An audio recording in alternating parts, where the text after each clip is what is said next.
Greg, thanks for your time this morning. I want to get France's reaction in a moment and talk about the PM's trip. But firstly, what's the significance of investing so much in nuclear submarines? Why are we spending so much money here as opposed to other military equipment? Well, Gabriella, great to be with you. Look, nuclear submarines are the ace predator, the apex predator of the seas. They rule the seas. A nuclear submarine has unlimited power. It can go anywhere, can stay underwater as long as the crew has got food. So if you want to, you can go up to an enemy's port and wait outside and sink all its big ships. You can go up next to its capital and fling Tomahawk missiles at its command and control centre. Now, of course, a peace-loving nation like Australia would never want to do that. But short of nuclear weapons, the nuclear submarine is the most powerful weapon modern militaries have. And if we have 8 of them, we will be a much more difficult nation to imagine taking military action against. My only question is that we can't go on the current timeline of getting the first of the nuclear subs at the end of the 2030s. We're going to have to lease or beg, borrow or steal a nuclear sub in the next few years. In fact, I think the Prime Minister has to announce a lease agreement before the election if this deal is to have any credibility, given what a saga of incompetence and failure the submarine acquisition has been over the last 20 years.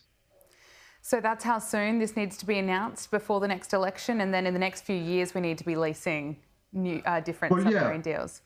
I think we need to have a deal to lease a submarine. Now, the Americans and the Brits don't have a whole swag of nuclear submarines spare, just sitting on the shelf for us to buy. And if we insist on building them in Adelaide, that's going to take a long time. But the Americans are, for example, retiring the Los Angeles class of submarines. We'd like to get a Virginia, but the Los Angeles class, better than anything the Chinese will have, and would be a superb training boat for us, and then an interim capability. So they're retiring some of their Los Angeles class boats early. So even if we get them for the last 5 years of their lives or the last 7 years or something, but we can't, it's not credible to say we're going to take 18 months to decide which one we want, 7 or 8 years at least to build them in Adelaide, another 7 or 8 years for sea trials and everything, and we get our first nuclear sub in 2038. If that's what the government has in mind, then this is just another sick joke in the long submarine misadventure. But if we announce a real deal before the next election, at least for leasing, then I think it's credible. And it's a wonderful thing that the Labor Party has embraced this. This is one of the most historic elements of this deal. The Labor Party, for the first time in its history, is now backing nuclear-propelled submarines for Australia. And if we get them, this is a step up in our military capability. It's great that this will be a step up in our military capability. Are we going to see more aggressive behaviour from China, though? Well, of course we are, but not in relation to our submarine. The Chinese are producing a major warship every year. I mean, the Chinese reaction is absurd to accuse Australia of an arms race. My accusation against Australia is exactly the reverse, that since all these years we've been talking about how desperately dangerous China is, we haven't introduced one single new defence platform, not one.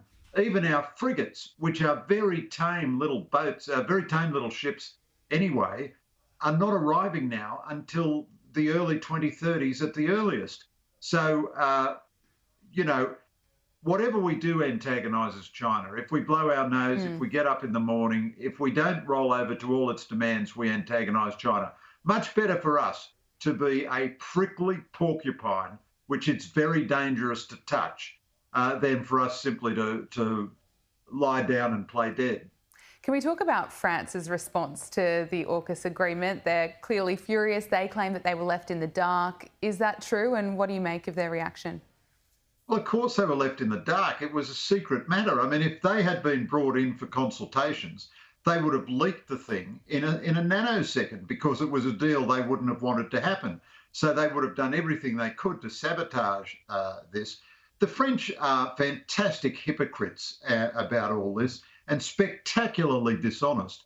This whole submarine deal with the French was structured as a series of contracts, and once we had fulfilled one contract, we were always at liberty to pull out at the next stage. I covered this thing in tremendous detail.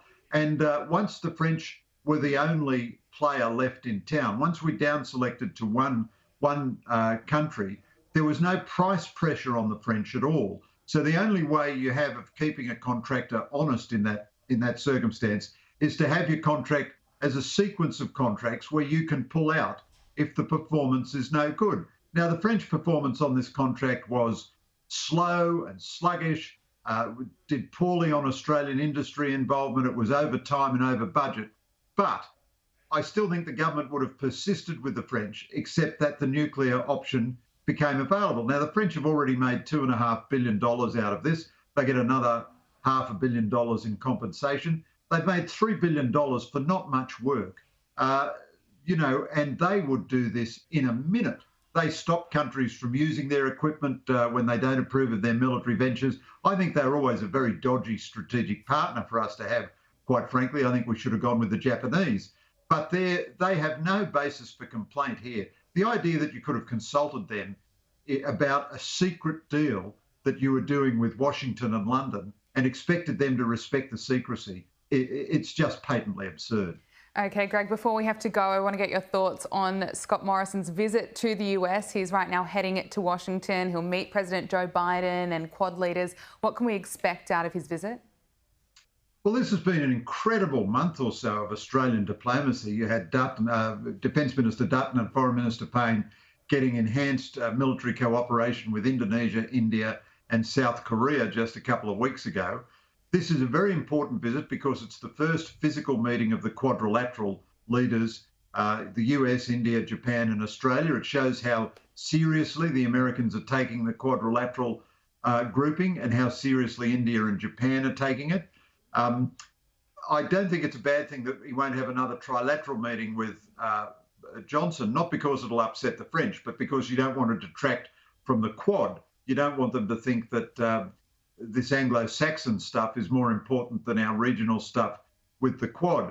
I do think Morrison needs to push forward with some sort of leasing arrangement with the Americans. I think he should progress that on this visit. And it's a tremendous sign of the commitment to Australia of the Americans and of the new relevance and importance of this Quad. And of course, the Quad wouldn't exist if it weren't for Chinese belligerence. If the Chinese don't like all this stuff, if they just start behaving like a normal nation again, countries wouldn't have to react in this way.